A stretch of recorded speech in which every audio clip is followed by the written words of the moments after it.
แต่บางคนเปิ้นต้องจำเป็นไปทำมาหากินเนาะออกไปด้านนอกก็กาดจะไปตกก็แล้วกันใส่แมสเทอีกเนาะเอาละบอตุลุงเจ้าว่าทำกันเนอะสถานเนอะก็เดี๋ยวเขาก็ค่อยมาอู่กันทำกรรมเนาะลักษณะคนเท่าเนี่ยเท่ามีหลายแบบเนาะสถานเนาะ เท่ามีหลายแบบจะได้ก็เดี๋ยวเรามาฟังก่อนเนอะเอารัตนาธรรมก่อนเนาะปูจานนั่นไอ พร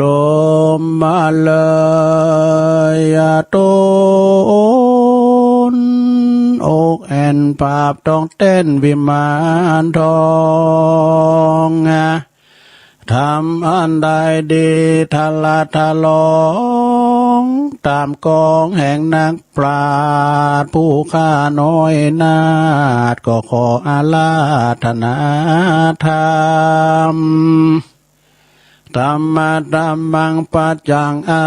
ราธนังกะโลมาเอาละปุจจานไปนั่งตรงนอกกันเด้อเดี๋ยวก็มาเวียนตานกันไป ฟังธรรมกันเด้อลงเด้อฟังไปรับไปเด้อลักษณะคุณเฒ่าแต่คุณเฒ่าบุญเนมจะหมู่เฮาทั้งหลายเด้อคุณเฒ่าปูนต่างประเทศปูนทั้งใดหัว แต่ว่าเฒ่าทั้งเฮาเนี่ยเปิ้นว่าเฒ่าโพดนิพพานเท่าลูกหลานหักเท่าลูกหลานติมบ้านติมจองนี่นะเนาะเราฟังบ่แล้วอันนี้ลักษณะคุณเท่าต่างหลานนี่ก็บ่ค่อยจะดีสักตัวใดนะเท่าต่างประเทศปุ่นไหนมั่วเนาะนะโมตัสสะภะคะวะโตอะระหะโตสัมมาสัมพุทธัสสะโยจะวัสสะสัตตังจิเวปุตตสิโลอานัสสัมมาหิโตเอกะหังจิวิตังไสโยศิลวันตัสสะชายิโนติสัทธโวดุลาสัพพุริสัตตังหลายตั้งยิ่งใจหนุ่มเทาอันเมสาตาเก้าเป็นปาตานเมใจบานจมจืนยกมือยื่นฟังตำจงดาจำแต่ตนติดสืบสนด้วยไปเราจะไขกล่าวจี้หือแจ้งที่หันลายยังคนยิงใจแก่เท่าตามตั้นเราไข่ปันตามได้หันและรู้หากไม่อยู่นานามและตามพระองค์คำที่ไว้เทศนาไว้เป็นตาลาโคศรัทธาใหญ่น้อยอดก่อยอดใจก้อยฟังไปบัดนี้แดดเตออีทากาโลเกมนุสสะอุปปันนาอันว่าคนเกิดมาพร้อมนาในโลกลาโลกีจัดนับเมลายแลนับบ่อแปะสังขายาเมพายาแจ้งจอดบ่อเกิดลอดทางบุญว่ามีกุญใหญ่น้อยจักจ่องหอยในตนเต้าเมาวนคำเจ้าเลี้ยงลูกเต้าและลานจุมอาจารย์เก่าแก่ว่าเป็นคนแก่จันลาย้อนอายุวาสาหลายหลากย้อนจูผู้หากเล่งหันและนาส่วนอันว่าผู้ใดนั้นเราบอกแก่เท่าจะลาหรือเป็นเด็กขาน้อยอ่อนรู้แจ้งบ่อนกองดีพยามีองค์อาจจบจาลาสัปปาสิปานักปราชญาเก่าแก่ว่าเป็นคนแก่เสมอกาลถึงตัวมันน้อยอ่อนเต้าว่ามันแก่ย้อนสิบปะคุณแลนะส่วนอันว่าคนใดนั้นลาว เป็นเต้าเจ้าปาลาลือราชธิดาน้อยนาถราชโอรสราชสายเมืองนาแห่งเต้าบุญเรืองเจ้าฟ้าพาแผ่นนาเวียงใจแม้นมีอายุไว้หนุ่มนาวรำบ่หลายขวบเขาว่าซาตานก็มาจากเก่าแก่ ว่าเป็นคนแก่เจียงการเหตุนั่นเป็นวงวานเจ้าจ้างคนกล่าวอ้างย่อคุณและนาที่นี่จักจาวันนาจะเล่าถึงคนแก่เท่าจันลาผู้เกิดมาเหมือนมากอาจารย์หากฎหมายคือมาได้แก่คนเท่าหูวายได้ดอกเท่าศอกกอกมายาเท่าปาลามาเห่าเท่าคุบเข่ากลางจานเท่าติดลาน้อยอ่อนเท่าติดบ่อนดงลีเท่าติดนาตีแม่กวางตั้งตาตั้งนองวางเท่าลูกจางหลานนายเท่าว่าหยาบหลายทาลนเท่าเมาวนแก่แก้วเท่ามาแก้วสักกาเท่าว่าตันหาโลภใหญ่เท่าว่าควายให้หางัวไว้เท่าจะได้อวดลู่เท่าว่าลิงลู่ตัวลมเท่าจะขมปากม่วนเท่าถูกท่วนกองทำมาเท่าใครนำตัวลอดเวียงแก้วยอดเนลาปานเท่าว่าลายปาการนิสัยจุงจำไว้ในใจจักจะขายก่าวจีเท่าว่าจมเท่าใจคมมาปากม่วนเท่าว่าบ่ถูกท่วนกองทำไทยค่ะจงจำไว้ในใจจักจะใจเก่าจีหือแจ้งที่ตามลายเท่าหูไว้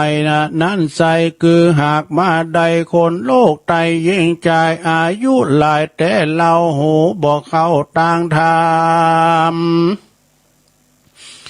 ด้านไข่กำล้องเป่าเฮอลูกข่าวว่าดาวอาละสู่ดาวอาลามจีเตียนตามทูบตาย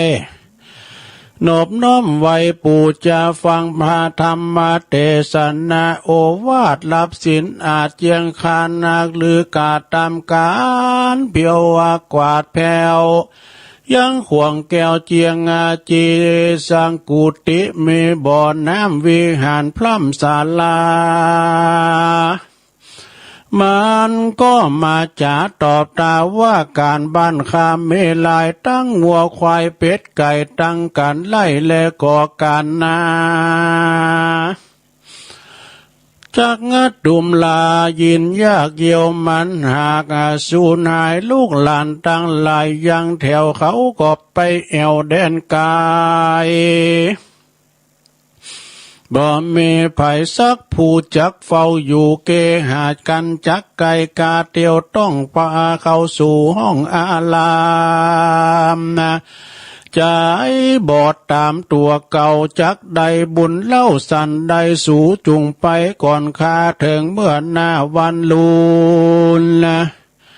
ก้อยกาดดำบุญสร้างก่อเฮือปานป้อทมลายมันนาเต้าว่าจะได้ปังเป่าบอกก่อสร้างงามเล่าบุญได้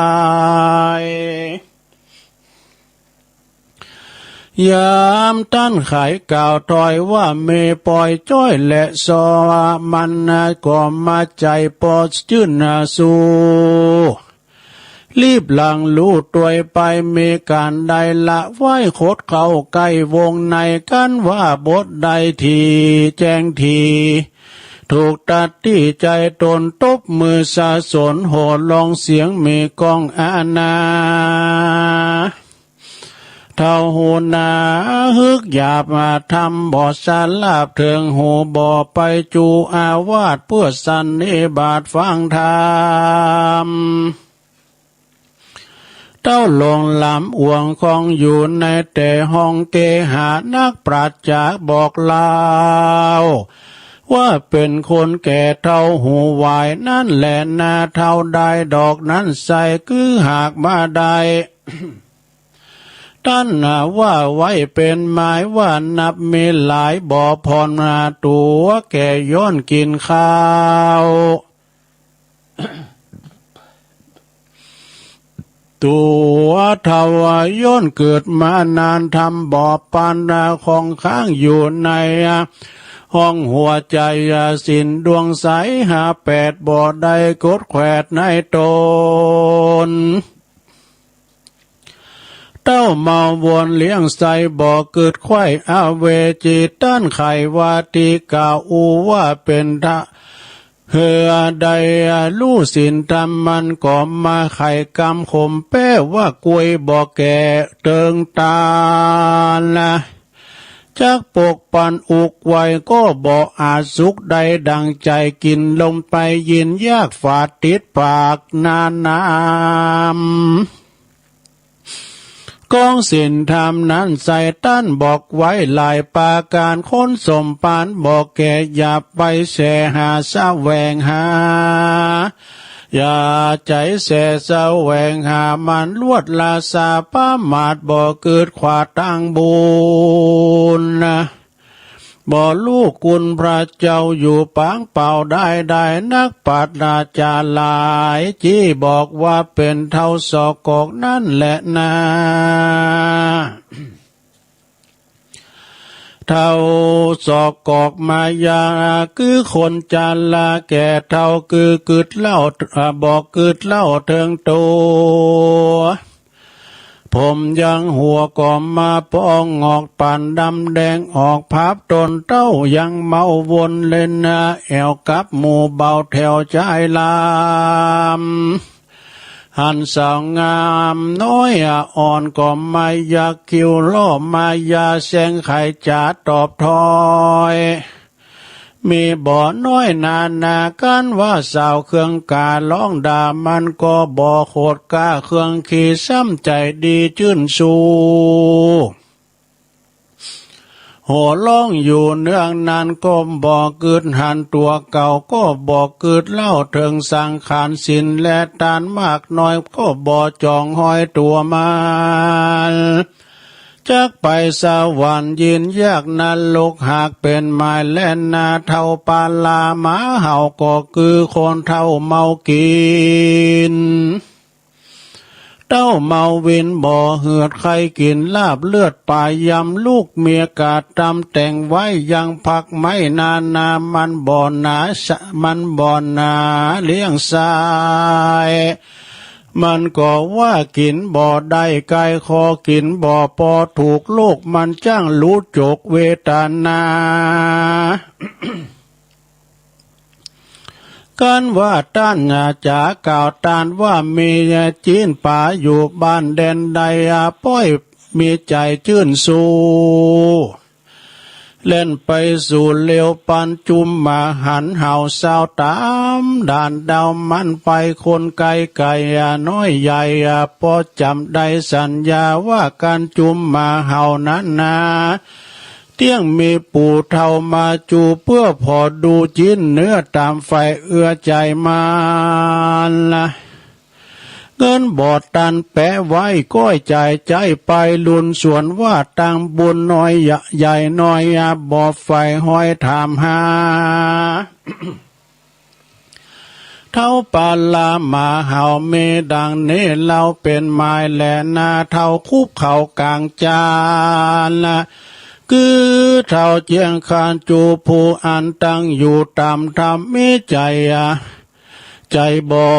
ฮึกดำมากายหยาบบอกกะตามบาปสามานาสั่งสอนลูกหลานลูกเต้า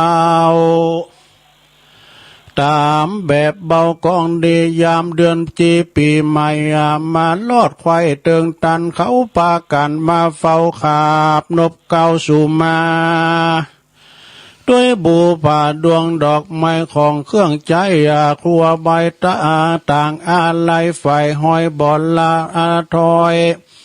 บ่ละปล่อยวางลานักปราชญาบอกเราว่าเป็นคนเท่าคุบเข่ากลางจานแหละนาต่อไปนั่นนะก็คือว่าเป็นคนเท่าติดหลานเท่าติดหลานน้อยอ่อนอยู่แต่บ่อนเกหาคือคนจันละแก่เท่าตุกคำเจ้าแลงายก็บ่พันภายกลาพลากออกจากออกไปจากเรือนตนย้อนเมาวนจ่องหอยลักหลานอ่อนน้อยยิ่งใจหันคนหลายเตี่ยวต้องเข้าสู่ห้องอารามแสงไข่กำมาตานต่อออกปากล่อไข่ปานว่าพ่อแม่มันบ่อยู่ไปเยียกันอยู่แดนไกลตาขาได้ลุ่มลาพอเฝ้าเลี้ยงลูกเต่าแตนมันที่แต่เท่าติดนะวันนะลานน้อยใจจองหอยเด็กขาจักไปวัดวายินยากย้อนเท่าหากติดลานใจป้าปานใจบ่ปานเกิดควายจากใดไปฟังธรรมจักไปไว้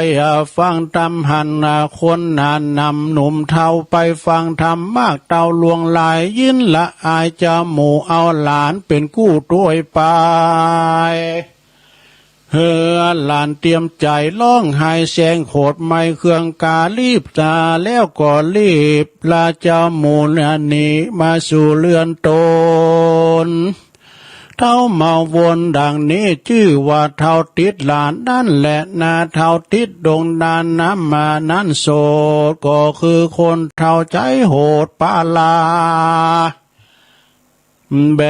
กปืนยานาไม่แอวซอไส้ดงขวางยิงฟานกวางสัตว์ป่าตั้งนกบินล่าใบบนใส่ขาต่ำยนนาหอกลาวไว้จูดานดงนาสัตนานำสัตนาข้ามเจ้ามาเลี้ยงลูกเต่าเมียแปงบ่อคืนแยงตัวเก่าอันแก่เท่าตั้งวานการดับขานมวยมั่งเตียงบ่อลดอาบายแลนาเท่าติดนาตีหน้าต่างเท่าติดนาตีตาตั้งบวกกว้างหนองวังจักได้เป็นจักเป็นตูขัง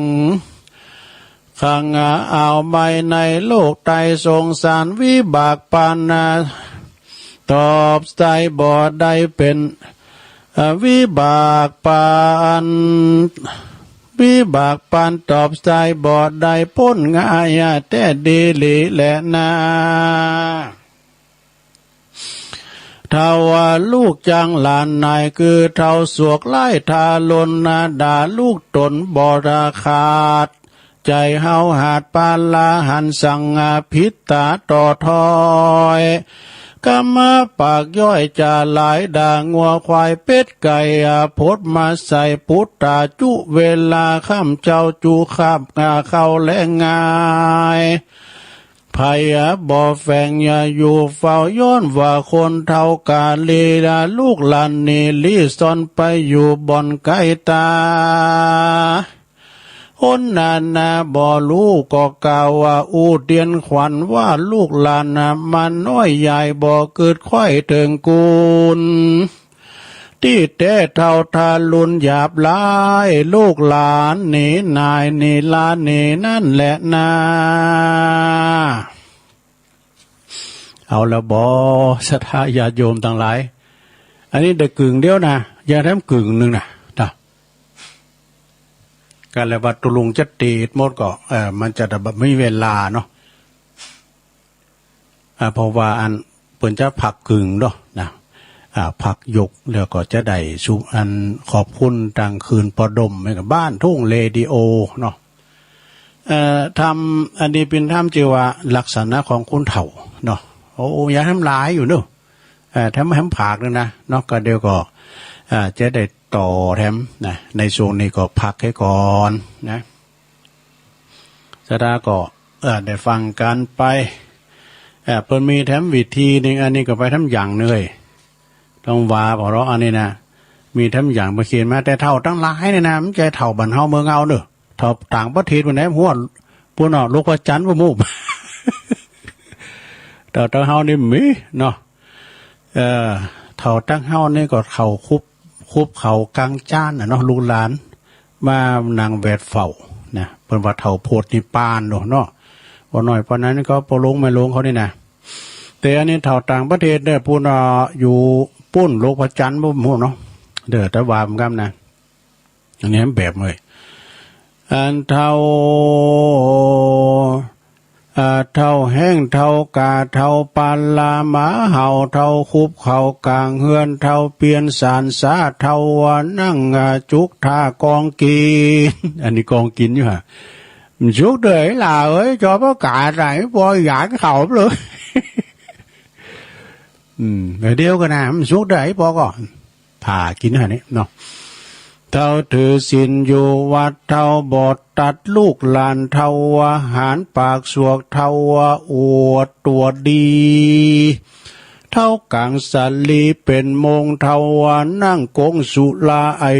อเวิง อันนี้มันแค่นิดเนอะต่างประเทศปุ๊บเท่าบ่อเท่าหัวหนาบ่อปากเท่าขาบอยู่ในที่นอนเท่าบางคูในเกตอยู่ในที่นอนหมดนะถึงลูกมากินเขาเดี๋ยวแม่เท่าก็ไปปอมาเลยลูกมากินเขาไอ้รอดละอ่อนเขาไปเหตุการณ์มาแล้ว ลูกมานี่เนาะไม่ขี้โคขี้เกตได้ขี้เกตถึงลูกถึงล้านนี่เพื่อไว้ยังไงเนาะแล้วก็เท่าเผาปากบอนมักเล่ามักเล่านะมันจะว่าเล่านะเท่าปากบอนมักเล่าเท่าเขียวเว้ากินจังก็บ่ล้ำ อันนี้มาทั้งแบบเนาะเท่าขี้ข้านมักกินเท่าบอดเตียงบ่อนนิ่มเปิ้นว่าเท่าป้าปิ่งหั่นเท่าป้าปิ่งปะโรอันเฮามาฟังเพลงการันตีเป็นได้มนได้แต่บุญเมื่อก่อนมาสักหามเด้อพักปังนะกูล้ำกูมัก จอฟักปังมันก็ล้ำเนาะเท่าดีดดินเท่าดีดดินเพราะว่าเท่ากาเท่าหืนนี่เท่ายกอื่นเพราะว่าเท่าไข่ใดโผไข่ใดไม่ใหม่นานเท่าจมหือเป็ดหือไก่เปิ้นว่าเท่าลูกหลานจังก็ยำเจ้าในการเนาะด่าหมูด่าม้าด่าเป็ดด่าไก่โลดมาถึงลูกถึงหลานไปไว้มันใดเนาะเท่าโอหังเปิ้นว่าเท่าอวดฉลาดนี่เท่าโอหังนี่บอกว่าเท่าอวดฉลาดแต่เท่าปัดเท่ากวาดอยู่ไหนเนี่ยนิ้มในมือคักตีนข้ามือนี่เท่าสะอาดเรียบร้อยนี่อย่างสะท่าเขาเนี่ยเนาะเท่าปัดเท่ากวาดดูเนาะปฏิบัติปัดปูกวาดเพียวเนาะก็ว่ากันไปอันนี้ได้กึ่งนึงนะก็เดี๋ยวตุลุงก็จะมาว่าทำกึ่งนึงก่อนนะสะท่าญาติโยมทั้งหลายก็เดียวกันเนื้อสะท่าครูบาปุนปันป้อนว่าฮือผ่องก็เดี๋ยวเนื้อถ้าฟังเนื้อลงเนื้อเอาขันตีเอา100 วันปันปีเขาจะได้หันหน้ากันหนึ่งเตอครูบาบนจุดน้ำผ่องก็ได้ยินชื่อเสียงเรียงนามเต้สมบัติได้หันหน้าบ่ได้อู้บ่ได้จ๋ากันไปวัดดอนเดิงก็จะมานั่งอู้นั่งจ๋าก็บ่มีเวลาปีนี้เป็นปีเตี้ยวแอวเล็บโลกสงสารโพดสัตว์โลกปีใหม่ก็บ่ได้กินปีใหม่ด้วยเพื่อนถาดดอนเลิงปีนี้ไปกินปีใหม่เมืองเซนวีสีพ่อพดไปแอวไก่มันผูกคนฮือก็จะไปพดผามีเมตตาแผ่วเมืองจีนเมืองไต้หวันอันแผ่นดินไหวเขาตายนักก็มานิมนต์ไปว่ะจะไปวันผูกคนฮือนี่ถามว่าด้วยเมตตาของเอ๋น้อยคำไปกับบัดนี้ตัวเจ้าในคนนิมนต์ก็จะเป็นไปไปเมตตาที่สมควรไปก็ไปติ่มสมควรไปก็ไปฉะนั้นคำขึ้นนี่ก็ไม่อย่างฝากนี่กับธรรมะเทศนาพระพุทธเจ้าเนี่ยเจ้าเงินเอาคำของดีแก้วแสงพระเจ้าห้อยคอฝากก็มันบอกไข่กันนะมีแต่มีบ่มีนักมันแจกเราจะคือแบบพอนอกกันมาตั้งปู่จ้าเนี่ยเคลื่อนเต็มวัดอ่ะมันแจกพี่เนี่ยกูก็เอามึงก็รู้กันกูก็รู้กันน่ะครูบามุจุมันแจกที่เตี้ยเมียปู่จ้าสิบาสบาทมีตาลเพื่อติเตี้ยเชียงแล้วก็แล้วไปไผ่มาก่อนก็ได้ทุกคนเป็นขุนต้องล้นเป็นไผ่นั่นน่ะอย่างนี้ฉะนั้นนำทำคำสอนพุทธเจ้าประเสริฐยิ่งกว่าเงินกว่าคำยิ่งกว่าของดีทุกสิ่งทุกอย่างเนอะเอาพระเจ้าห้อยคอตั้งนอกได้มาห้อยในใจเขาก็ เปิดเอาปืนมายิงมาโหดกันยังจังตายอยู่นะกันเฮามีใจศรัทธาเลื่อมใสนับถือพระพุทธเจ้าไว้ในอกในใจห้อยไว้ในใจเตอะไปต่างใดก็ไปขึ้นขี่รถขี่เฮอไปเหนือหล่องใต้ตกน้ำก่อมไหลตกไฟก่อมไหม้ก็เพราะเฮามีบารมีคุณพระพุทธเจ้าไว้ในอกในใจเฮานับถือพระพุทธเจ้าไว้ในใจเฮาอยู่ที่ไหนก็มีความสุขเบาเดือดเน้อห้อนใจอย่างสั่งอย่างฉะนั้นทำคำสอนพระพุทธเจ้าเนี่ยมันจุ่มเย็นใจเหลือเฮาอาบน้ำแสนไหกันน้ำฝนแสนหาจะตกมาก็บ่เต่าน้ำทำคำสอนพระพุทธเจ้าหาเดียวคำสอนพระพุทธเจ้านั่นน่ะคำปากคำจ่าคนทั้งหลายร้อยคำพันคำหมื่นคำพันคำก้มเจ้านำทำคำสอนพระพุทธเจ้าคำเดียวคำสอนพระพุทธเจ้านี่เป็นคำสัจจะเหตุดังนั้นนักปราชญ์เจ้าทั้งหลายพระพุทธเจ้าจึงเทศนาว่าสัพพะตานังธรรมะตานังจินาติสัพพะรัสสังธรรมะรัสสังจินาติสัพพะรัตติงธรรมะรัตติงจินาติตัณหาขยังสัพพะทุขังจินาติการนี้ธรรมเทศนาเป็นการแก้ด้วยกันคือการทุกสิ่งทุกอย่างการเงินเป็นล้านเป็นโกดกลมเต่าธรรมเทศนาเป็นการอันรักษาแห่งพระธรรมเจ้าในแป้แห่งรักษาทั้งหลายมวลอันเฮาได้กติยินดีซึ่งนำธรรมคำสอนพระเจ้าในแป้ด้วยกันเฮายินดีทุกสิ่งทุกอย่างอันเฮาได้แป้สิยังตัณหากิเลสแห่งเฮาเนี่ยย่อมแป้จะน่าเสียงทุกทั้งหลายมวลย่อมเฮาในพ้นจากพยาธิทุกโทษในโลกวัฏสงสารการเกิดการเฒ่าการเจ็บการตายนี่ฉะนั้นเฮาเจ้าข้าทั้งหลายจะเกิดมาเป็นคนก็ยากหมื่นจาดแสนจาดจึงได้เกิดเป็นคนจาดหนึ่งก็มีนี่ลังเกิดร้อยจาดพันจาดเกิดเป็นคนจาดเดียวก็มีเหตุฉันใดได้ว่าอันจากันเฮาบ่ได้สร้างกุศลนาบุญบ่ได้สร้างบุญกุศลไม่จาดก่อนเฮาก็จะได้ไปตกมรณหกอเวจีไปเป็นเพชรเป็นผีเป็นสัตว์ดิสารตัวน้อยตัวใหญ่เป็ดไก่หมูหมาจ้างม้างอควายเพื่อเป็นตัดคอตัดจิ้นเฮาใส่แก่ตัดแรงตัดงายก็เป็นเฮาคนหนึ่งเฮาได้เกิดได้ตายที่ไหนก็เป็นปลาเหี่ยวเฮาหมดคนใดบ่ใช่พี่บ่ใช่น้องบ่เคยเป็นผัวเป็นเมียเป็นพี่เป็นน้องกันบ่มีว่าในโลกนี้ได้เกิดตายเหมือนกันซึ่งหมดตนเตียวไปมาในวัฏสงสารสัตว์แล้วคนทั้งหลายหนึ่งคนนั่นกันว่าดูคนเฮาแล้วมันมาโพกเน่าเข้าดินไปดังนั้นเขาจะมากองกอกันดูคนเฮายังจะสูงเลยกว่าดอยเขาสนิโลยังจะสูงกว่าดอยวิปุระที่เมืองราชกาหนครก่อนอันสัตว์และตลกทั้งหลายได้ห้องได้ให้เอาละศรัทธาญาติโยมทั้งหลายอันนี้ก็โอวาทธรรมของเมตตาบารมีธรรมครูบาเจ้าบุญจุมเน้อตุลุงก็เอามาหือศรัทธาได้ฟังนะโอวาทธรรมของเพิ่นนี่กินอกกินใจแท้ๆศรัทธาญาติโยมทั้งหลายเอานำทำคำสอนหล่อเลี้ยงจิตใจนะเพิ่นว่านะก็อันเนี้ยเนาะเป็นธรรมเทศนานะแต่เจ้านี่ก็เรื่องงานธรรมของคุณเฒ่าแล้วก็เอาครูบามาเทศให้หน่อยเนาะ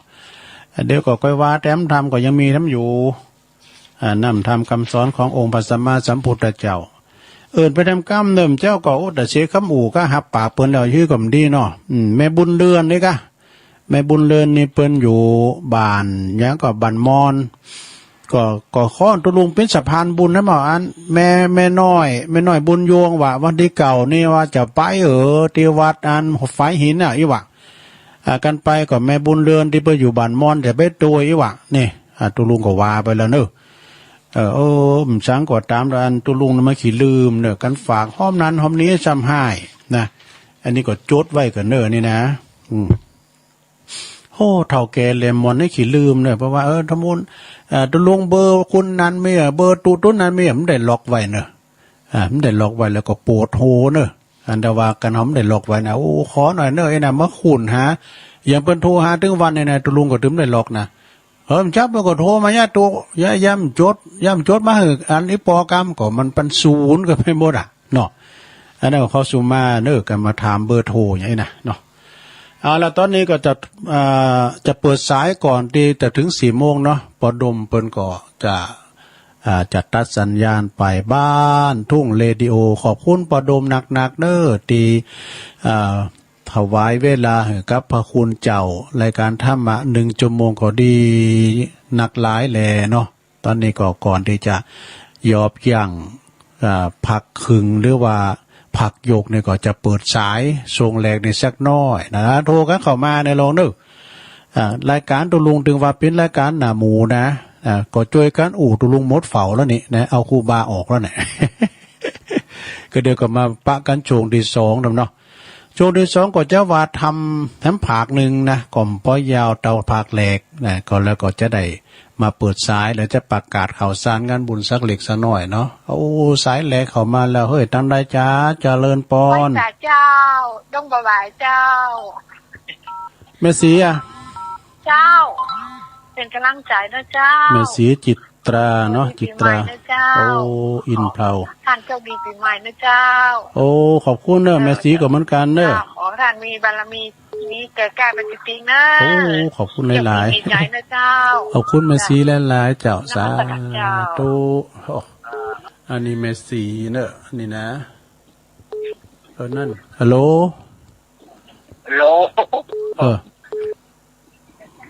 มาเลย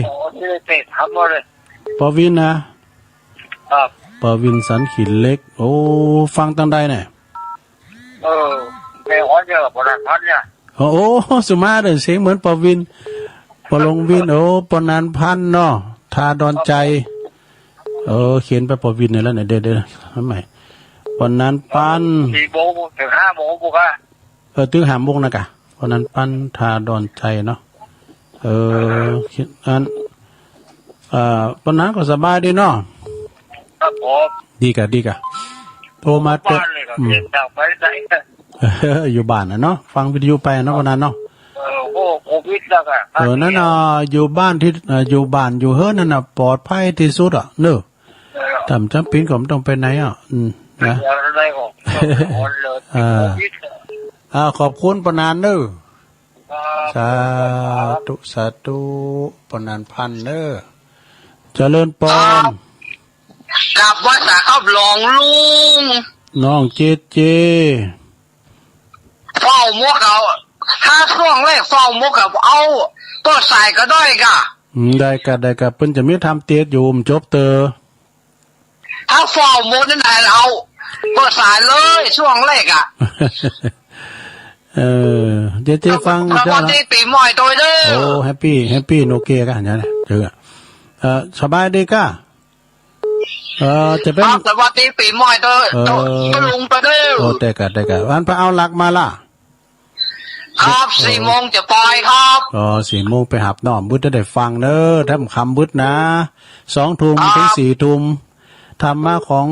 ธรรมะเพื่อชุมชนพระอาจารย์เน้นหลักเนอะเปิ้นจะเตะทำเหมือนแม่ขอบคุณเปิ้นจานสูงกระแสเสียงสวดมนต์ไปที่บ้านยายพรเนอะยายพรยายพรบึดก็เกมมาเด้อน้ำมนต์นะเจริญปอนไม่สาเจ้าอันนี้แม่โบกี้เจ้าแม่โบกี้เนาะเจ้าขมเป้าสวัสดีเจคุณได้กี่มาสวัสดีเจว่ะเจขอบคุณครับไปกันขมเป้าหมู่11เนาะขมเป้าก็ฟังกันหลายว่าจะปิ้นแม่เลี้ยวเขานะปอถันนัดเขาแม่โนนสุตาคำฟังเป็นผู้เจ้าเป็นสอนมันไม่เหมือนโอภาษาครูบาวามเจ้าน่ะได้เข้าใจได้กะเน็ตเตะครูบาครูบาบุญจุมเก็ตทำโอวาทเป็นเน็ตเตะเจริญปอนไหว้สาเจ้าตุลุงแม่อมรเจ้าฟังวันนี้ฟังเตะตุลุงเนาะไปฟังครูบาปั่นพรด้วยเนาะนั่นกะครูบาเป็นโอวาทด้วยเนาะครูบาก็เสียงป้อยจะดีเนาะเสียงป้อยกะเป็นหนุ่มนี่นะหนุ่มแล้วตุลุงปิงแม่อมรทาดอยคลั่งเนาะตุลุงปีใหม่นี่ก็ขอตุลุงอยู่ดีมีสุขเนอะดีกะเหมือนกันเนอะแม่อมรก็เหมือนกันอยู่เก้าญาติโยมจะทาไปกันไปนะมันแบบหายคลายเครียดมาได้มีแต่พองดินพองเนาะมาใกล้เนาะน่ะกะตุลุงก็อยู่สบายดีเจ้าแม่ก็ฟังอยู่ไปเจ้าฟังหมุนเมื่อนี่ก็โทรเนาะโทรมาเย็บมาเป็นเตือกับว่าเป็นหยังเจ้าหัวเพิ่นฟังอยู่เจ้าบ่ลืมกันแล้วเนาะขอบคุณแม่อมรนักๆเด้อจ้าไหว้สานี่รุ่นเก่าแท้ๆแม่อมรน่ะฟังมันรุ่นแหลกเลยเนอะ 0899556506เอาโทรก็เข้ามาเนาะก่อนจะพักครึ่งแรกนะก็เดี๋ยวก็จะมาเตะทำต่อแถมการมีเกตเล็กเกตน้อยเกตทำของครูบาก็จะมาออกเป็นเตอไปไม่ยังก็กันมันเกิน 2-3 นาทีนะเขาก็เอามาฟังโอ้ครูบาประกอบถึงโอวาทโอวาทธรรมจะดีคุณเฮาในเกิดมาเผื่อบุญเกิดมากกว่าแสนอยากนะเกิดมาแล้วก็กระตั้มปั่มเป้งบารมีกันไปอย่างในธรรมเนี่ยในธรรมประกอบว่าลักษณะคุณเถ่านะมีหลายเถ่าหลายอย่างเดี๋ยวนี้เฮาเถ่ามาก็อันเอาใจลูกหลานเนอะเอาใจลูกหลานเอาเจริญป้อนแม่ไม่อยู่ไหนจบไปแล้วเข้ามาใหม่0899556506เวลาเลือหลายอยู่เนอะพี่น้องตันดอยสะเก็ดสันทรายก็ดีสันกำแพงลุงทอนเขาบุญแหมเนาะสันน้ำเบงกาเนี่ยตังเมืองฟางเมืองฟางมาทำได้ยินได้เมืองฟางมาสักลายเลยแม่แจ่มเจ้าอันแม่อันนี้ยะแม่ขันแก้วตั้ง3เนี่ยเปิ้นมากับลูกแล้วก็กับแม่ 2-3 คนเปิ้นมาตานเก่าวัดโพดมาดอยหน่อยเนี่ยเนาะโพดมาวัดปตาดอยหน่อยเนี่ยเด็ดไปที่พระครูอภิวัตรได้เนาะเป็นตัวอย่างอีกาตุลุงยองไงเนาะเจริญปอนติดแล้วลุงด่าตู้ครับโอ้พี่นันปึ้งมาแล้วบอกว่าไอ้เนี่ยว่ามุกเฝ้าเจ้าพี่นันปึ้งสารปีหมดแล้วว่าแม่นเนาะเอาไม่ตั้งท่าดีๆทำไมที่มันกำลังฟังตุลุงม่วนๆไปเดียวดิลุงนั่นไอ้ที่ต่อซอที่ไหนลุงจะไปจะไปที่ต่อซอนะที่แม่ครูเสียนี่ครับไปซอบั่นยายพรนะเอาล้องวัวแดงล้องวัวแดงสักกับแป้งน่ะไปอยู่ข้างกับแป้งก็เพิ่งเจอให้ไปเอี่ยวสักกับแล้วก็ก่อนเพิ่นตุลุงเป็นสะพานบุญเนาะเพิ่นก็บอกเสียงกับเนี่ยนะไปต้านเฮิร์นนะเพิ่นจะขึ้นเฮิร์นใหม่นะมันก็บอกให้ลูกบ้านเขาไปหัวมันสาวรวยนั่นก็นี่เหนือว่าล้องวัวแดงขอบคุณพี่นันปึ้งเด้อครับสาธุปันเตพี่นันปึ้งนี่ก็โทษฟังมามึนแล้วเด้อเดี๋ยวพี่นันสายันจะมาทำละเจริญปอนมาตรการเจ้าตุลุงยองต้องได้จ้าแม่นี่อย่างไม่ฟ้องฮะแสงเพนแม่แสงเพนไหนเอาที่อยู่กันซ้ายเนี่ยลองแยงไปหูเดี๋ยวจะครบปีเราจะได้ไปหาตุลุงยองละแม่แสงเพนเลยเนาะเจ้ามึนเดเล็มได้มาเนาะแสงเพนตั้งเมื่อคืนก่อนรับสะดุ้งตื่นยกพอดีตั้งเมื่อวันก่อนรับสะดุ้งตื่นตุลุงยองมาโทรสกรรมมาอยู่สันทรายกะ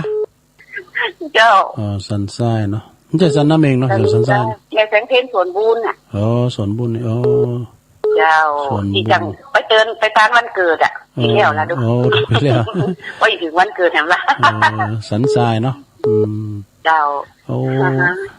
แฮปปี้เบิร์ธเดย์ก่อนหน้าเนี่ยอยู่มีสุขภาพสมบูรณ์แข็งแรงเนอะไม่แสงเพนนี่มันได้ไปเป็นพิธีกรงานฤดูหนาวงานหนาวนี้เป็นพิธีกรโคศกโลไม่แสงเพนเป็นคู่เก่ากะเป็นคู่เก่ากะเนี่ยเป็นแม่คู่กะดีเป็นแม่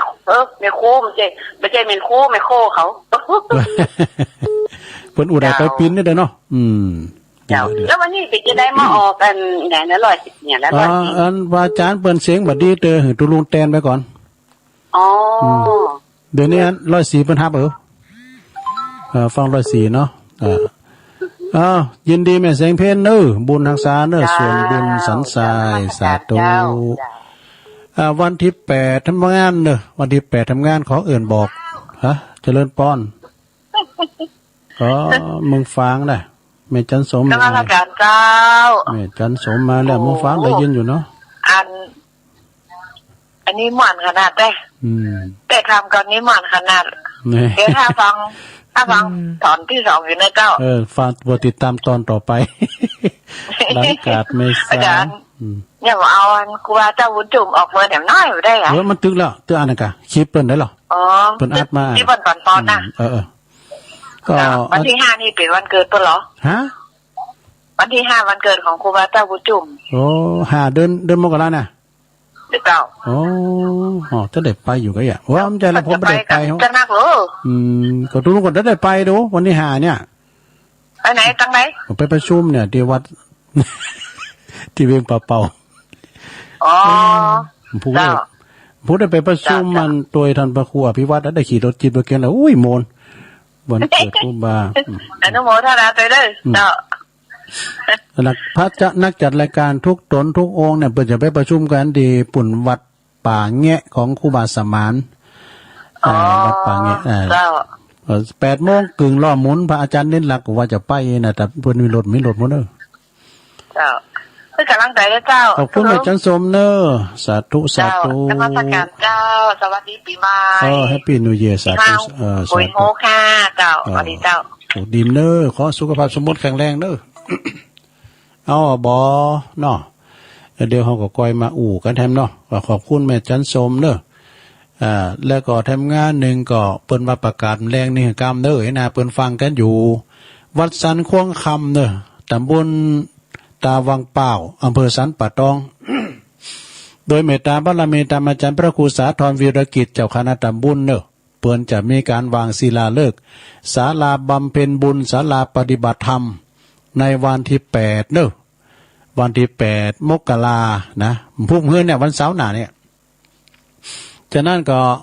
ไปจะไปรวมทำบุญจะไปปูจาไม้มงคลแผ่นนั้นดวงมงคลไปรวมกินรวมตาลรวมเริ่มต้นในการก่อสร้างวางศิลาฤกษ์วางมงคลไม้มงคลอิฐมงคลต่างๆก็เจริญเด้อที่วัดสันควงคำกลางควงแก้วอารามทั้ง3เมตตาบารมีธรรมอาจารย์พระครูสาธรวีรกิจเจ้าคณะตำบลเปิ่นฝากประกาศมาเนาะเอาแล้วสระญาติโยมตอนนี้ตัวลุงก็จะได้พักครึ่งกันเด้อเดี๋ยวเรามาฟังกันต่อเนาะ ตอนนี้ก็พักครึ่งก่อนแล้วเดี๋ยวก็มาฟังเทศฟังธรรมโปรดติดตามในตอนต่อไปเนาะเจริญพรกันเด้อขอบคุณคืนปอดมเด้อบ้านทุ่งเรดิโอเดี๋ยวเปิดก็จะตัดสัญญาณเนาะ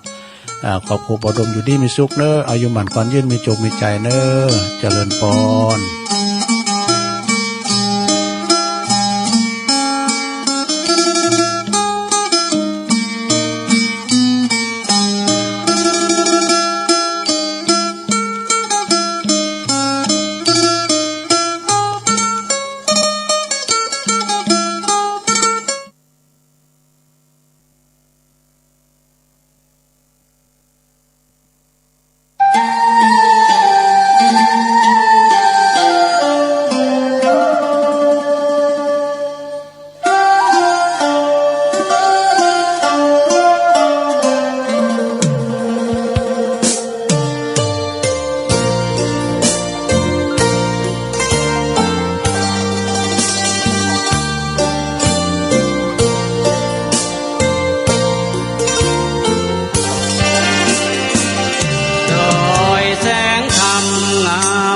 เจิดเลิศล้ำดอนเพราะมีธรรมล้ำค่าคอยเป็นเครื่องประดับบนฟ้าพราวงามด้วยแสงเดือนดาวระยับดอยแสงธรรมงามกลับเพราะมีแสงธรรมประดับบนดอยงามแสงทองทาฟ้าผ่องส่องแสงมายามอุษาฟ้าอุทัยให้แสงทยอแสงทองงามอารามแคว้นทั่วแดนใหญ่น้อยเทียบแสงธรรมแสงทองยังด้อยข้ายังน้อยกว่าดอยแสงธรรมดอยแสงธรรมแดนแห่งธรรมพระศาสดาปฏิบัติและภาวนาดับอวิชชาพ้นโลกทั้งสามพ้นทุกข์สุขใสหวังได้ใจครองธรรมดับทุกข์เข็นเย็นช่ำหวังได้ธรรมมาครองใจ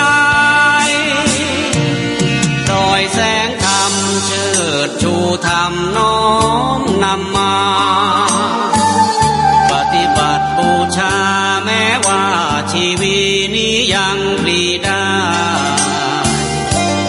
ไม่ฝ่าฝืนพุทธวจนะธรรมวินัยสถิตมุ่งมั่นจริงยิ่งใหญ่เพื่อให้เลิศลอยทั่วดอยแสงธรรม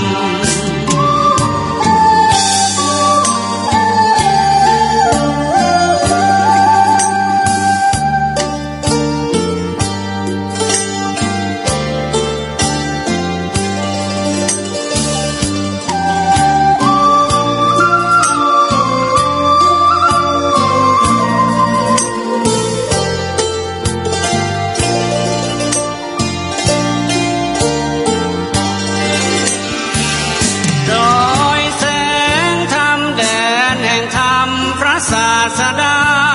ปฏิบัติและภาวนาดับอวิชชาพ้นโล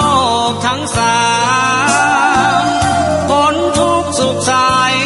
หวังได้ใจครองธรรมดับทุกข์เข็นเย็นช่ำหวังได้ธรรมมาครองใจดอยแสงธรรมเชิดชูธรรมน้อมนำมา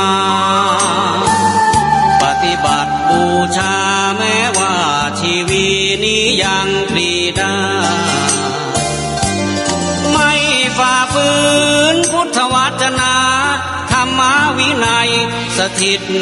มุ่งมั่นจริงยิ่งใหญ่เพื่อให้เลิศลอยทั่วดอยแสงธรรม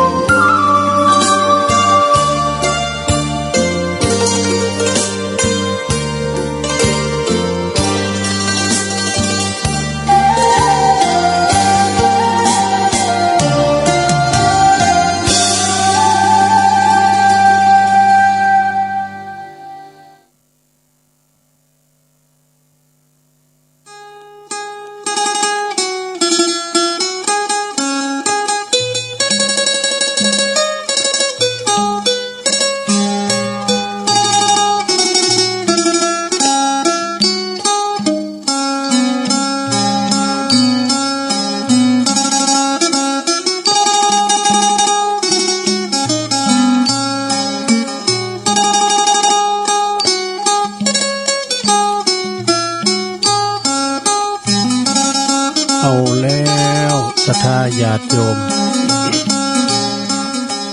เจริญปอนช่วงที่สองสุดท้ายหลวงเอ้ยฟังกันต่อเนาะ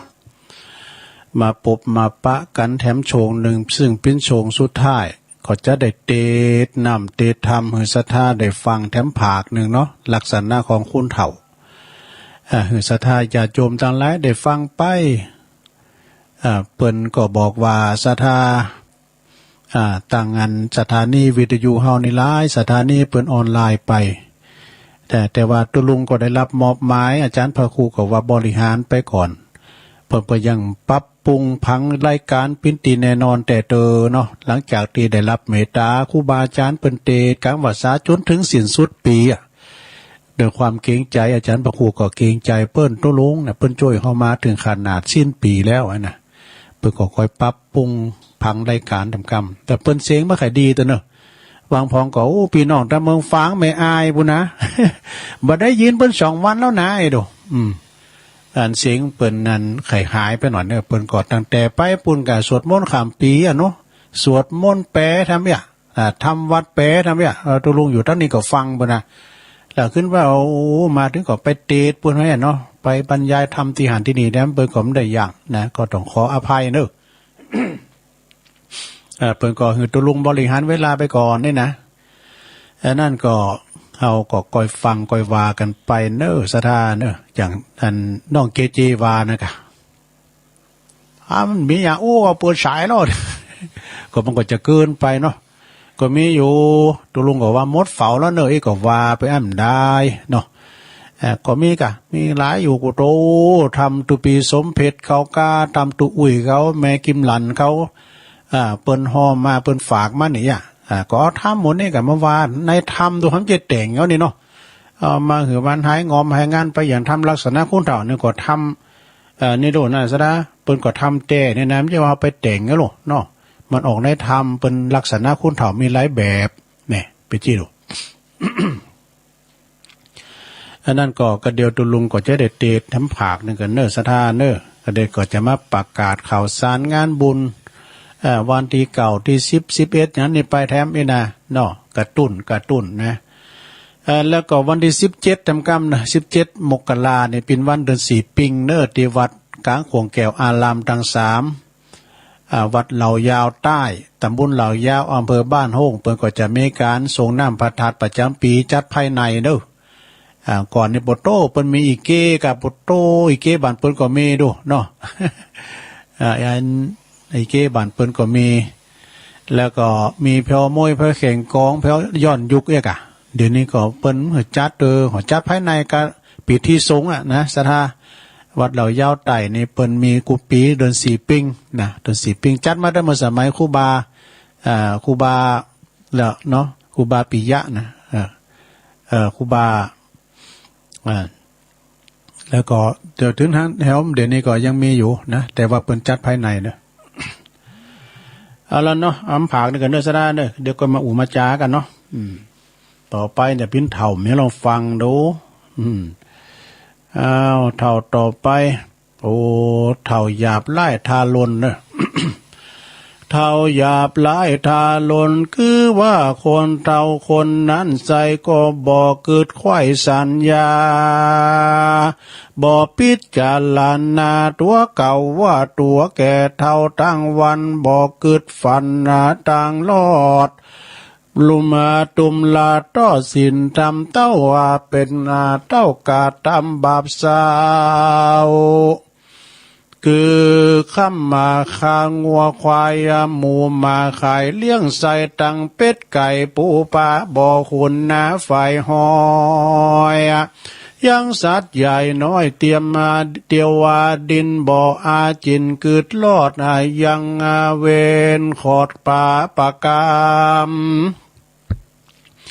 เต้ามีใจมืดดำฮึกหยาบบ่อคมมาขั้นนาบลาวีเบียดเบียนควีพี่น้องตั้งคนร่วมห้องโลกา นักปราชญ์จะบอกไว้ว่าเท่าบาปใบทาลนแลนาเท่าราทาลุนแก่แก้วก็คือหากมาได้คนเท่าแก่แล้วนำนาความบ่พอกายาโหดหูจะปากฟู่บ่มีฟานละใจติดพันแต่เราบ่เกิดเล่ากองทำกินแต่เรานำบ่ย่อนบ่เอาเด็กน้อยอ่อนเป็นสหายแอวพันภายขึ้นร้องจ่าโหร้องเนืองนันจุ้มคนหันจีบอกว่าเท่าศอกกอกนางลายเกิดมาหลายเสียเป่าเกิดเมินหลายเสียเป่ากินแต่เหล้าเมายาปาเด็กขาเล่นแอวเล่นมักเรียกว่าคนเท่ามักแก้วเรียกว่าคนเท่าแก่แก้วเมาวินแลนาเท่ามักสกาเท่ามาแก้วสากาก็คือคนจันลาเท่าแก่ใจพัดแต่เมาวน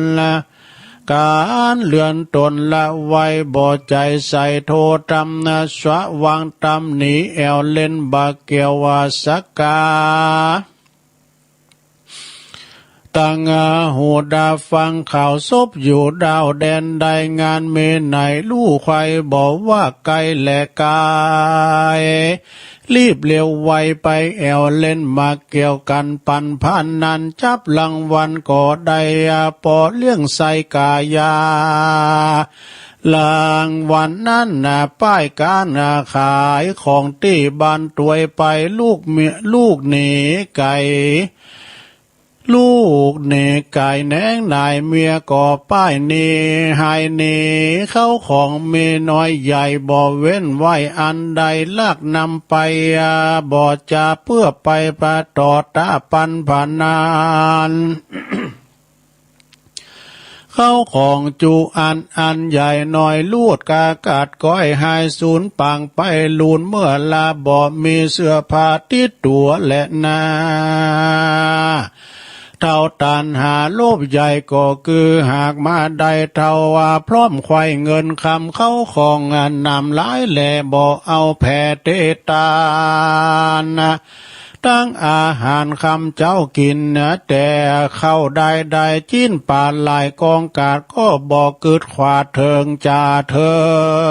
งเจ้าว่าล่ำเปิงสอสายหาเข้าของไว้ทมนาการวัดว่าก่อสร้างบ่อไฟอางาออกถวาย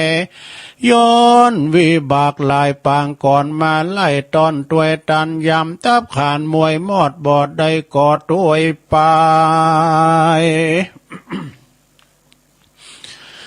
ลูกหลานลาซาลูกใส่ใจพี่น้องมาโจดฟ้องตกปันบิดแบ่งกันช่วยใจหมดเสียงควายดีหลีตัวตายเป็นผีตกถอยบุญบ่อหอยด้วยไปเตียงผ่านใจต่ำจาอย่าเมื่อจัดหน้าไปลุนนั่นแหละนาคราเทาควายให้งัววายเท่าควายให้งัววายก็คือคนเท่ายักผีภายใจเพศบ่รู้สังเวชคุณนา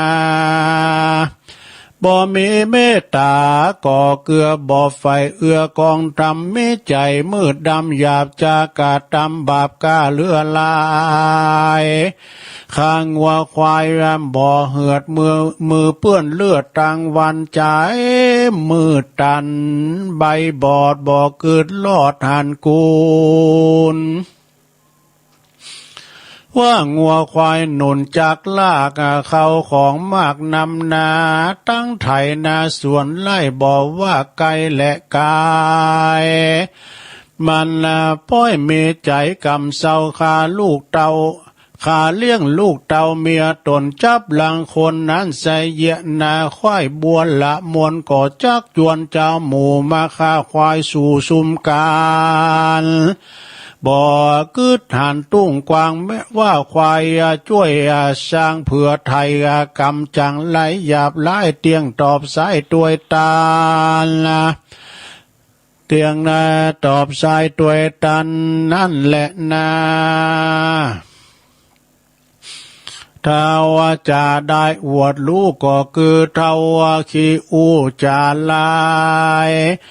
ลูกอุบายหลายแหล่ลูกจูงแง่ปาการลูกตังนิพพานจันฟ้าลูกการโลกลานาลูกตังยาวิเศษศาสตร์เพศอาคมจะบ่สมกรรมปากาตัวมันหากนี้กายต้านจะไขกาอูว่ามันรู้จูปาการบอกต้านตันใส่บาตัวมันขาดเป็นปีสิ้นดวงดี58กลมบ่ได้กดแขวดกับตนเต้าบอกคนหนุ่มเท่าลูกเก่าขี่ยาว่าตัวมันนั่นนาหนีห่างเป็นเท่า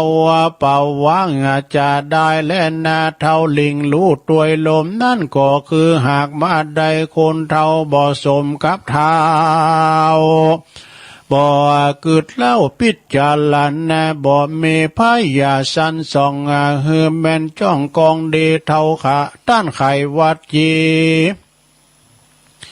ท่านไขวาตีบอกเหตุว่าตนวิเศษมีไหนบอกว่าไก่และไก่รีบสอดใส่ไปปานยกมือผันไวขาบขอโชคลาภนาขอข่าวน้ำยาบ่อแก้วมีเกิดอยู่แล้วแดนใดก็รีบไปกินอาบชันลาบอินทรีเปียติมีดังเก่าลวดไปเปล่าเสียซูมคนเฝ้าคุมน้ำบอกเงินตั้งต่อเป็นกองคนขายของที่ไกลล้อมเงินได้นำนาตั้งโลดลาเขาออกเงินล้นถอกเรือทงจี้ดงหันจี้ดงต่างนามาปักมาอยู่ท่า อันจีดงต่างนามาอยู่ป่าแดนใดก่อนเลี้ยวไวไปไวบ่กึดไข่สังกาว่าสมัยนี้นาพอยากจีหลายหากมายังมีลางเตื้อหนีตั้งต้องฝ่ายย้อนมีโตดหลายกวนเมืองเอาผ้าเหลืองมาตุ่มป้าราใจเฮาหาดมัวดำมาส่วนจีตะลงทำนั่นลาวมีบากเต้านำนากวนพิจารณาลายตังอย่าได้ฟังยอกุลมาคนมาหนุนสุยอยู่เฮือก็ลิงรู้ตัวก็ลิงรู้มัวเมาตัวกรรมมาเข่าลมเล่าว่าชื่อว่าเท่าว่าเมาลมและนาเท่าใจขมปากม่วนคือเท่าอูม่วนวอนยายจากกำไปจื่นจอยฟังกำอ่อนอ้อยวอนหูกำมามึงกูบอกกล่าวว่าเพื่อนอกดาวใจคนส่วนว่าใจตนนั้นเรากะดำกำเศร้าปานพีดังกำมีแต่ก่อนเจ้นปูมอนสอนหลานว่าคนเท่าปากหวานคนปากหวานคนโสมนาลกบ่มไปในนั่นแหละนาเท่าถูกท่วนกองทำมาก็ได้แก่คนเท่าใครน้ำตัวลอดเวียงแก้วยอดเนลปานคือเท่าใจบานจื่นจอยอยู่ตามตอยกองตามป่าป้ากำน้อยใหญ่อันละเสียงควายไก่เสียกายใครกำไปออกปากบ่อเว้นจากเสียสินเต้าเมาวินใครลอดเวียงแก้วยอดเนลาปานมันหืดตานใส่บาทบ่อเว้นขาดต่างบุญจุงจักจุนนุนลูกเต่าจักจุงนุนลูกเต่าตั้งเชื่อเป่าวงสาหืมมีศรัทธาผ่องแผ้วเชื่อกุลแก้วเจ้าตั้งสามประการศีลเจียงขันกุลใหญ่กดแขวดไว้กับตนบ่เมาวนไว้วันตั้งใจมั่นขันตีบ่ละเนพระเจ้าตั้งพระธรรมแล้วพระสงฆ์สามองค์สามพระองค์นี้ใส่คือแก้วกุลใหญ่สามประการคนละสงสารใหญ่น้อยยืดจ่องหอยกับตนบอดท่าลนลำบากกันตายจากเมืองคนย่อมเอาตนไปเกิดที่พระเสด็จเจยบานคนมีสินเจียงขันมันเตี้ยงใจบ่อเบี่ยงเฟือนไวแม่นว่าไวหนุ่มเนาย่อมบาเสดกว่าคนเท่าตั้งหลายดังพระบุญภายที่ไว้เตสนาไว้เป็นตัลลาไว้โยจาวัสสะตังชีเวดังนี้เป็นกาวะว่าคนเกิดวันเดียวน้อยอ่อนสินบ่ผ่อนเสียตนบ่มาวนไว้วันใจตั้งมั่นหันธรรมพระองค์คำตนพระเสริฐว่าเป็นผู้ล้ำเลิศเลือหลายกว่าคนยิงใจแก่เท่าอายุ100 ขวบเขาวาสาและนาเดติตังกิยาอันเก่ายังธรรมเทศนาลักษณะคนเท่าก็บางโกมโสมเรสดิดแล้วเต้านี้ก่อนแลสาธุสาธุสาธุจบไปแล้วลงเอ้ยถึงตอน1ตอน2เนาะศรัทธาญาติโยมทั้งหลายเท่าเฮาตั้งหลายในเท่าโพดนี่ป้านเนอะเท่าลูกหลานหักเท่าเจ็บไข้ได้พยาธิคุณมาติมหอติมเฮินน่ะลงเนอะมันจะเท่าขี่บนขี่แซมจะปากแบมแบมปิ้นปุ้ยเลงมาใจเนาะขอหืออยู่ปิ้นลมโพลมไส้เนอะครับลูกหลานตันเต่าเนาะเฮาก็อันเตียวมาถึงไก่ถึงสินชัยนะทีแรกจะเอาอันนี้ดูมาตีนะตุลุงนะไม้ใกล้ฝั่งแต่เอาไว้วันใหม่ก่อนเนาะฉะนั้นก็เอานำทำคำสอนสลับเนื้อสลับโตสราตุลุงก็สรรหาทำการบ้านมา เอามาเปะมาอู่มาจ้าเนาะกันแล้วว่าจะใส่เทปมันก็เสียได้เวลาเปิ้นถวายเนาะถวายเวลาเฮามาอู่กันเนี่ยเอามาโซะมาสุมมาจุ่มนุมกันเนี่ยลงกันเดียวก็มาโทกันมาอีกอะนะมันเป็นรายการหน้าหมูอย่างตุลุงลูกทุงเนอะศรัทธาเนอะตุลุงก็นับถือศรัทธาก็นับถือตุลุงก็อยู่เป็นกูกันไปอะนะเนาะอยู่เป็นกูเป็นกิมกันไปคุณเฮามันก็มีน้ำจิตน้ำใจมีกำลังใจเปิ้นฟังเฮาก็ดีอกดีใจเนอะศรัทธาเนอะมีหยังก็เล่าสู่จู้กันฟังไผมีหยังก็มาไผมีข่าวสารงานบุญก็ว่ามาเนอะศรัทธาเนอะตุลุงก็จะบริการข่าวสารงานบุญเดี๋ยวนี้เพราะมีข่าวสารงานบุญสักเท่าใดเนาะก็มีข่าวสารงานบุญแถมหน่อยนึงศรัทธาเนอะวันที่11 มกราคมเนอะเวลา 8:00 นกึ่งเป็นต้นไปเนอะเพิ่นจะต้านจอฟ้านะเพิ่นจะต้านจอฟ้าศาลาภาษี2เมืองแล้วก็สืบชะตาเจ้าภาพแล้วก็ตึงลงตึงลายด้วยเนอะที่ดอยนางแก้วนะ11 มกราคมนะก็เดียวกันมันเน้นวันที่เก่า14 มกราคมก็มัน14 กุมภาพันธ์สุมาเนอะ14 กุมภาวาเลนไทน์บุริมเจ้า11 มกราคมนะพวกมือเนี่ยนะแต่ว่า14 กุมภาพันธ์นี่แถมตีหนึ่ง14 กุมภาพันธ์ในเวลา 8:00 นกึ่งเป็นต้นไปเปิ้นจะมีการถวายต้านผ้าป่าดอกไม้เฟืองฝ่าเนอะกับต้านเก้าอี้โดยนะที่ดอยนางแก้ว ที่ดอยนางแก้วเนอะศรัทธาญาติโยมทั้งหลายก็ไปกินแป้ตางนะอุ้ยพี่น้องต่างเมืองฝางพี่น้องต่างองค์ขลงในเมืองพี่น้องต่างปูนต่างงานบ้านหงก้านี่มาตังเวงน้องหล่องก็เปิ้นก็จดกันนะไปจดกันไปตามนั่นน่ะเด้อตัวหนึ่งก็150 บาทนะเปิ้นจะเอาใจการในบริเวณที่หันน่ะดอยนางแก้วมันได้เอาเปิ้นเจ้าเปิ้นหยังที่ไหนเก็บซ่อนกันไว้นะขอบคุณเจ้าภาพเด้อที่เปิ้นได้ปิ้นเจ้าภาพกันโต2โต3โต4โตกันไปเนาะศรัทธาเนาะ14 กุมภาพันธ์นะศรัทธาญาติโยมเปิ้นจะต้านผ้าป่าดอกไม้แล้วก็ต้านเก้าอี้ที่ดอยนางแก้วต่อไปอันนี้เป็นโลมยอดเนอะต้านกันถึงหมู่ถึงโมนะเสนาสนะต้านถึงหมดถึงพระเจ้าเจดีย์ถึงศาลาจะลองเลยเนาะ17 18 19 มีนาบุญนะเดือนในบุญเนาะก่อนเมษาก็คือก่อนปีใหม่เมือง17 18 19ไปหับเลนกันหันใดเลยเด้อไผที่สั่งจองเลนนะไปหับกันหันใดนะเพิ่นจะมีการยกยอดชัดพระเจ้าเจดีย์แล้วก็สมโพธิเจดีย์โดยมีการสมโพธิเจดีย์ก็คือพุทธาภิเษกสวดมนต์สวดมนต์ตันกันแล้วก็ถวายสิ่งก่อสร้างเสนาสนะถึงหมดนะจะได้นำเรียนนำเรียนท่านอาจารย์พระครูอภิวัฒนวิกรมคือโยมปีนะโยมปีวันธนีอยู่เย็นหรือว่าปีตุ้ยจากปั๊มน้ำมันเอสโซนะวัดสุวรรณวิหารเนี่ยเพิ่นมีเจตนาว่าจะถวายแทนธรรมาสนะเพิ่นก็เอาไปไว้ถวายหมดนะหมู่นั้นหมู่ไก่ให้มีวัดวาอารามต่างๆแล้วเปิ้นว่ามีเจตนาใครเอาไปถวายที่โดยนางแก้วเดี๋ยวจะถามปรึกษาขึ้นรถด้วยกันไปแต่ถามเพิ่นก่อนนะเปิ้นก็รอคำตอบอยู่สำหรับปีตุ้ยเนาะปั๊มน้ำมันเอสโซวัดสุวรรณวิหารเนาะแล้วก็17เนอะสระเนอะอันย่ำทำการมา17 มีนานี่ก็คือ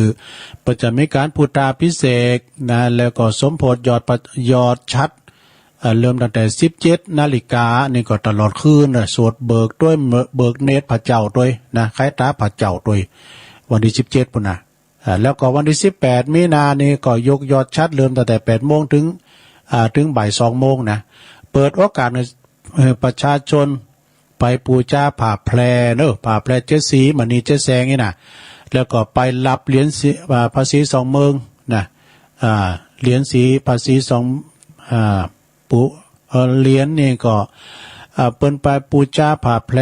แล้วก็เหรียญภาษี2 เมืองแล้วก็ยกยอดชัดเจดีย์นะเวลา 14:39 นาทีคือบ่าย 2:39แล้วก็ต่อจากนั้นก็6:39ก็มีการอบรมสมโพธิเนาะเสกซ่อมย่อมยศคือหมายความว่าเปิ้นจะเจริญพระพุทธมนต์สวดมนต์ตันจนถึงเวลา 22 นาฬิกานะของวันที่18และวันที่19 ก็เป็นวันแห่โคตานน่ะเด้องานแห่โคตานแห่ผ่าห่มพระธาตุสีสองเมืองโดยถึง2จังหวัดน่ะเราจะมีการโกนเขาติบแถมนะสดาญาโยมโกนเขาติบแถมโอ้มีหลายอย่างฉะนั้นก็งานนี้ก็ขอฝากประกาศไว้เนาะตอนทำตอนเจ้าผมได้ฟังตุลุงก็มาประกาศตอนแรงเยี่ยมกำเนาะแล้วก็วันที่เก่าเนอะวันที่เสาร์พุ่มเฮอนี่นะวันที่เก่านี่ก็เจอเจ้าปีในหนองสถานาบุญ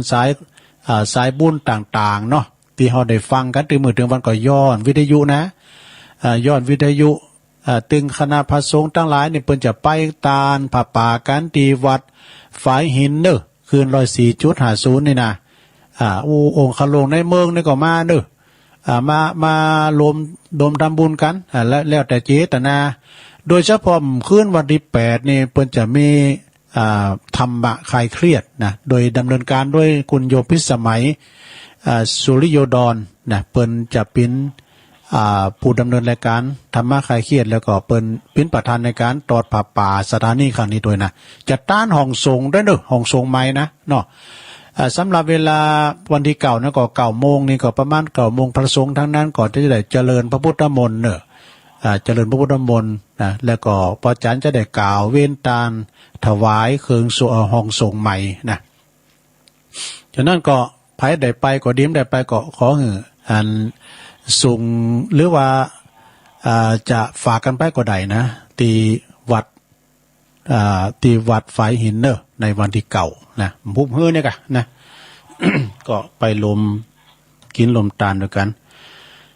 ข่าวสารงานบุญก็มีอยู่นะแต่ว่าตุลุงก็ไม่ได้เอามาประกาศ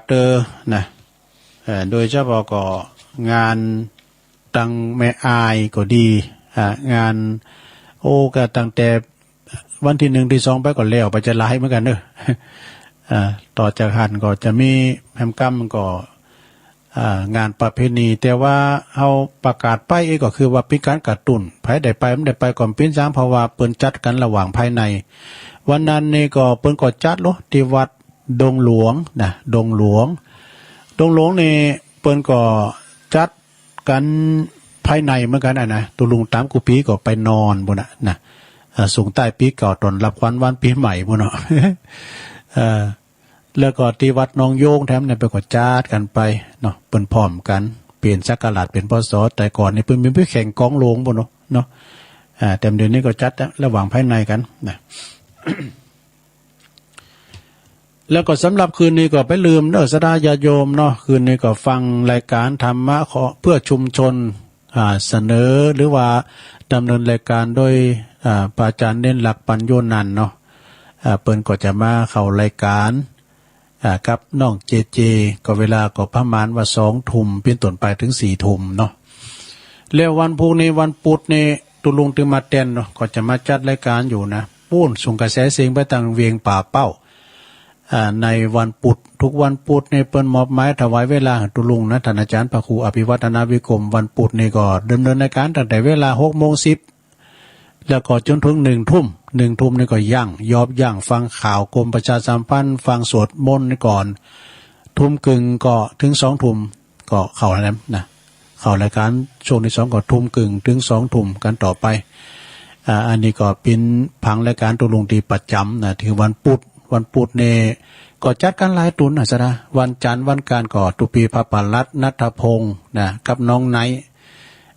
จันทร์การพุธก็เป็นรายการตุลุงพัดสุขก็ท่านพระครูปริยัติชัยวัฒน์นะเปิ้นก็มาจัดรายการวันศุกร์วันพัดวันศุกร์วันเสาร์วันติดก็ท่านพระครูอภิวัฒนาวิกรมเนอะเปิ้นก็จะมาเข้ารายการวันเสาร์วันติดเนาะนี่ก็เป็นพังรายการของแต่ละวันเนาะก็แปมกั้มนะสดาญาโยมทั้งหลายในวันที่มาเปิ้นฟังกันเมื่อกลางวันก็มีหนักเนาะแต่ว่าเมื่อเจ้าในจำเตอเปิ้นรับเปิ้นได้ยินก็เลยประกาศว่าวันที่20ถึง23เนี่ยเด้องานประชุมออกเป็นพระราชทานเพลิงศพประชุมเพลิงศพของอาจารย์ท่านพระครูอดุลขันตยาธรตุลุงสอนเนอะที่วัดสันติวนารามนะเปิ้นก็จะเปิดศพหรือว่าเปิ้นจะได้หลากภาษาอาราธนา สรีระลางของครูบาเนาะจากวิหารขึ้นสู่ในพระศาสตร์เม่นใหม่ในวันที่20เนอะวันที่20นะก็เปิ้นก็จะหลากภาษาแล้วก็แต่ละคืนนะก็จะมีฟังเทศน์ฟังธรรมกันกูคืนห่างดากันวันที่23ก็เป็นวันเปิ้นประชุมเพลิงศพนั่นนี่นะเปิ้นก็เอาในขวงแก้วอารามทั้ง3แล้วนะวัดเปิ้นโอ้ไม่ซักเปิ้นแต๊ดว่ะตุปีแก้วว่านะแต๊ดไม่ซักเลยลงลึงแล้วนะเปิ้นก็ต่างภาษาเนาะนี่ก็จะได้ไปจวยตุปีแก้วโดยเนาะเพราะว่าเป็นลูกศิษย์ลูกหาของท่านพระครูเหมือนกันอย่าเมื่อเปิ้นมรณภาพมาใหม่ก็ไปนอนปุน 2-3 คืนเนาะตำปุนไปก็จวยกันแท้เน้อนะพี่น้องตั้งตะลุกบันสันนะแพ้พี่น้องตั้งหลายปีงบนน่ะเนาะตั้งจอมตอผู้ก็มากันครูบาอาจารย์ก็มากันหนักกันหลายก็ไปรวมทำบุญกันนะงานประชุมเพลิงศพหรือว่างานปล่อยหล่อเนี่ยงานปล่อยหล่อของครูบาอาจารย์เด้อก็ไปกันแล้วก็มีทำหลายรายงานปูนอันนั้นก็ไกลอยู่เนาะตีวัดหนองหอย วัดหนองหอยตำบลป่าสร้างอำเภอป่าสร้างนี่ท่านพระครูเปิ้นก็จะมีการอันนั้นเปิ้นพระราชทานเพลิงศพเนอะนะตุลุงก็เป็นใบเหมือนกันนะมันอยู่ในประกาศตอนเช้าครูบาวัดหนองหอยเด้อเนาะตุลุงบุญนะเปิ้นก็ได้มรณภาพไปแล้วก็เปิ้นจะได้พระราชทานเพลิงศพปูนในระหว่างวันที่17นะครับเดือนอยู่ในใบนะตุลุงก็ลืมคือปีนานเศร้าเขาปีนานแดงคำปัญญาก็เนี่ยเนาะเปิ้นมานิมนต์ไปก็ไกลอยู่ซะนะไกลอยู่ก็คอยประกาศกำปุ่นมีนาปุ่นนะ คือวันมันไก่มาก็ค่อยประกาศนะลำดับลำดานกำนะตอนนี้ไปก็เด็กกันเนอตัวลุงก็ร้องตักตังลายบอกกันเนอเดี๋ยวตักตังลายนี่เน้นหลักใหม่แล้วนี่อ้าวเน้นหลักครับผมกับไวสาครับครับผมเท่านี่มันมีหลายประเภทเนาะโอ้เท่าอย่างใดก็มีเท่าที่มีจบสูตรผูกเป็นรักคนเท่าใครจะเป็นเท่าอันไป ว่าเล่นสถานญาติโยมมาได้เนอะเท่าเฮานี่เท่ากินเท่าตาลหมดเท่าโพดนี่ปานหมดเนาะ นะครับผมวันพูกหลวงลุงจะออกกี่โมงครับ8:00 นล้อมมุนนะกะพูกครับพระอาจารย์พวกเขาจะไปได้กะปากันเบื่อเนาะครับดีกะครับสัก7 โมงเนี่ยพวกเขาจะไปด้วยไปสอนแอตตี้แตงอยู่พระเจ้าเนาะครับครับขอบคุณหลายๆเนาะปลุกปากันผมปลุกเบื่อก็ฟังอาจารย์ได้หลักเด้อเนาะเดี๋ยวนี้มาแล้วกันมาได้กะยังเดินทางกันเนาะรถโชเฟอร์บ่มาเด้อรอโชเฟอร์คำเดียวรอปลิงหนอก่อนครับครับขอบคุณครับสาธุพวกนี้พระอาจารย์เน้นหลักก็จะไปเนอที่วัดปางแงะวัดครูบาสัมมานเนอปางแงะนี่บ้านของอันนักร้องเนาะเสมาเมืองเมงลายนะบ้านเปิ้นมีหัดเปิ้นจังมาซ้อเพียกะมาซ้ออันตั้งเฮาไปนะซ้อแหล่เปิ้นแหล่เพลงที่โดงโลเนี่ยก็มาหลายเตอลุเนาะงานบุญจุลกฐินกาเนี่ยเปิ้นกำไม้เนี่ยแหล่ไปหมดพอบวัดน่ะไม้ลอยหรอเปิ้นเรียกว่าแหล่ไปตามตามซ้อเปิ้นก็ขอทาเหมือนกันเด้อเสมาเมืองลายเมื่อก่อนนี่เปิ้นห้องเพลงกับน้องตู่ดารณีเนาะมาทำสายนึงเจริญปอนไว้สาเจ้าเนี่ยทำได้ไหมฟังอยู่เด้ออันนี้แม่มนเนาะเจ้าพุทธนิมิตกำลังนี่กินอยู่เจ้าผักแกดเจ้าผักแกดนี่กินตัวฟังสุดไปดีแล้วฟังไปติ๊กๆเด้อได้บอกว่าฟังงานพระอาจารย์ได้รักแถมเนาะขอบคุณเจ้าสาธุนิพุทธนิมิตเด้อ พุทธนิมิต0899555656ก็โทรกันมาเนาะทักทายไปไปอยู่ตั้งใดก็ดีกลางวันเนี่ยมันจะซ้ายจะห่างมันเหมือนเจ้าเพราะมันเจ้านี่ซ้ายถี่นะซะท่าฉะนั้นไผวางก็โทรมาเนี่ยไผเดิมโทรไม่ได้สักเตือโทรมาตอนเนี่ยเนาะจะเลยไหว้สาเจ้าตุลงกับไหว้สาพระอาจารย์ขโมวิทุวัตตัวเจ้าโยมอยู่ไหนอ๋ออย่ามาลืมแต่ว่าขโมอาจารย์รู้แม่เซียวนะจ๊ะบ่ป่าล้านเนาะเนี่ยรักไปจะเทศกะตุลงเบิกกับเบิกต้องคืนเท่าไหร่ยายพรน่ะกะเป็นไข่กุ้ยล่ะบ้านเรื่องใหม่ยายพรสักการไม่ได้กุ้ยนะวันที่6เอาแม่สายพินไปซ้อนเนอะนะกะตรงซ่านนะมันซ้อมหมดเลยนะแม่สายพินนะมันเบิกกับหูเบิกกับฟังน่ะกะฟังเนาะได้ยินแม่สายพินก็ได้ยินน่ะเนาะได้ยินเนาะโทษก็บอกให้บ้านยายพรเอ้ยคุณแต่มาลักมานักมาหลายปีแล้วน้องนักเอาเอาขนมสีนได้สัก20 กิโลเจ๊เข้ามาเขาให้3 ลิตรเอาลาบด้วยกินจะบ่ให้จะไปคุยลาบยายพรน้ำม้อยแต่ก็ดีไม่นี่นะดีนะดีไปแทบเลยตุลุงถ้าได้80นี่แม่ว่าหำน้อยตุลุงได้ขี้แซ่บเนี่ยมันแย่มเทศอ่ะ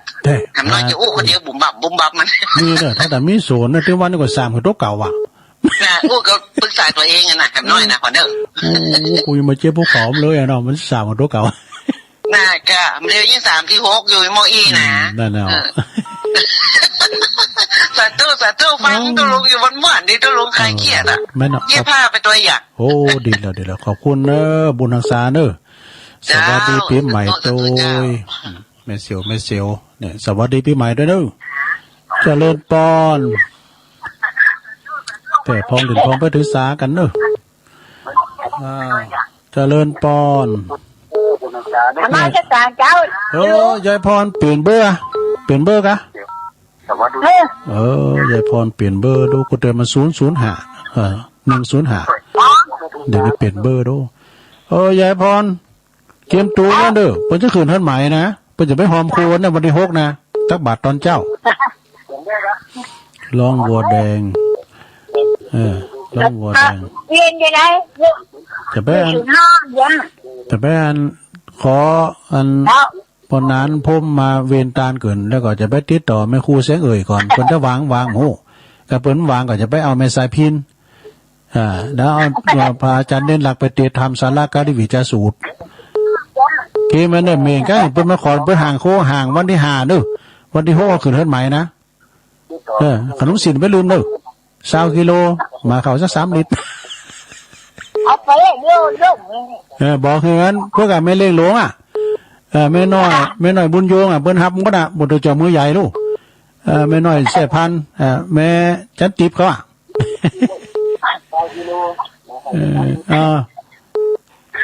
ก็แล้วเชิญล่ะอันในเวลาที่ทีต้องขืนเท่าไหร่ก็เขาเชิญเจ้าปีนั่นออกมาคิดมาตามโดยกันเนอะให้กับว่าล่ะบ้านเนี่ยเอาสักคิดบัวไปไหนไปเด็กขึ้นนี่ทำบุญก่อนกินเช้าเลยต้องทำอย่างนั้นนะเอา10 ตุนต่อ10 ตุนกันนี่แล้วเบิดตื่นพระอาจารย์เน้นหลักแต่ลำดับเสาเฮือนเด้อตัวหนึ่งจิวว่าปู้ตาบมันจังซุบสาบจอมอันนี้มันมาเนี่ยสุมาเด้อเบิดตื่นพระอาจารย์เน้นหลักอันลำดับอันเสาเฮือนกันเนาะมันเป็นเสามงคลหรอกถ้ากูก็จะมาถอนตีนเสาเลยกูดีกับบ่จะถอนบ่จะถอนตีนเสาตัวเนาะ5 โมง4 โมงนี่แหละตั้งทำเลยเนี่ยดีแล้วกินหมนตันหวานเนอะอยู่ยินเป็นสุกเนอะแม่ยายพรเนอะบางมีสีสุกเนอะเป็นเฮิรนแก้วเฮิรนคำขอเงินคำไรเข้ามาเทมาเนอะอยู่ดีมีสุกขอสุขภาพสมบูรณ์แข็งแรงเนอะแฮปปี้นิวเยียร์ยูรันมาสิกิสาธุเจริญพรจะไว้จะเจ้าปอก็ได้ตัวลุงก็ยายพรเนี่ยปอเนี่ยกูปัญหานั่นแหละแม่อยู่ไหน เจริญพรไหมเจ้าไปสาเจ้าอยู่ตั้งได้อยากเวียงเป่าเจ้าอ๋อแม่จ๋าน่ะแม่กันทันนีกะเจ้าแม่ละเจ้าสวัสดีปีใหม่นะเจ้าแม่กันทันนีเนาะเจ้าอยู่บ้านดงไหลหน้าเนาะมันเนาะเจ้าใช่แล้วเจ้าดงไหลหน้าแม่ฟังเจ้าละกะเจ้าฟังสักต้นถูกองค์พระเจ้ามาแล้วเจ้าแม่อยู่หันฟังคืนไหนฟังทางโทรศัพท์เจ้าโอ้เด็ดกันดีกัน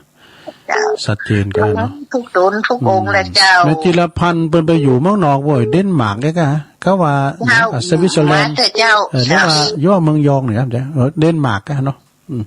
เพิ่นฟังตลอดเพิ่นฟังได้อยู่ปุ่นงอมเอาฟังจากโทรศัพท์นั่นก็เจ้าขอบคุณแม่กันธนีเด้อ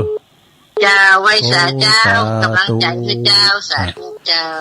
อ๋อขอบคุณพี่น้องต่างเมืองฟางก็ดีเนาะโทรกันมาหน่อยปอหน่อยบุญปันถ้าดับไปชนตื่นมั้งฮะเจริญปอนเจ้าไว้สาเจ้ายายน้อยวันพระเจ้าที่โรงพยาบาลเป็นสียาไฟเซอร์เข็ม2เนาะใหญ่เขา1มันดี8เนาะขอบคุณเด้อใครยังได้สีไปสีเกี่ยวไฟเซอร์ปึ้งคนรู้กันนายยายเขาโคยายเขาเลยสีคู่ไปสีไฟเสริมหมดนะใครมันไข่เมื่อเจ็บปวดเนี่ยคืออย่างละสีไปเตอะมันป้องกันตัวเองแล้วนั่งก็สีกันลำเลยอ่ะพอนี่ไข่มวยไปสีเจ้าให้เลยสีในเจ้าไฟเสริมนี่นะขอบคุณมันสบายนะเจ้ามันเมาโหมกินยาซักอย่างละต่างของมีผลข้างเคียงอย่างสักอย่างอ่ะเนาะคนรู้กันนะเจ้าเนาะเจ้าสาธุขอบคุณหน่อยเด้อดูหมอนะเจ้าเนาะใครไปสีเนอร์คงว่าดีน้องกินดีเจ้า2เดี๋ยวชิมเล็กเพิ่นคงแต่สีฉันอยู่พร้อมอยู่นี่เพิ่นไปสีกันนะเจ้า0899556506ขอบคุณแม่น้อยเด้อว่าจะไปฉีดยาเลนเซอร์ไฟเซอร์เนาะไฟเซอร์เจริญปอนสวัสดีเจ้าไผต้องได้แม่หยังเจริญปอนแม่ไหนเจ้าไว้แต่เจ้าไม่น้อมกะก็บอกชื่ออยากได้น้อยนะเจ้าแม่ครูใช่แม่นองอ่ะแม่นอโอ้แม่นอนี่น้องแม่ครูแม่นอใช่ฮะโดยน้อยเนาะโดยน้อยขอบคุณหลายโดยน้อยพี่จ้ะพี่อยู่แม่ปีโบคำกะจ้าพี่แม่ครูอ๋อแม่ครูแต่แม่ครูแม่ครูจันฟองจันเขียวหนอเมืองมันเสียงเหมือนกันอ่ะครับแม่หนอปีกำน้องแม่ครูขอบคุณแล้วเป็นกำลังใจเด้อฟังอยู่นะเป็นฟังอยู่ดูขอบคุณแม่ครูหลายๆเด้อสาธุอยู่ดีมีสุขเน้อแม่ครูเน้อสวัสดีปีใหม่กันไปแล้วเนาะอันนี้ไปอยู่ตีนด้อยเนี่ยสถานดอยหน่อยเฮาเนี่ยนะแม่ครู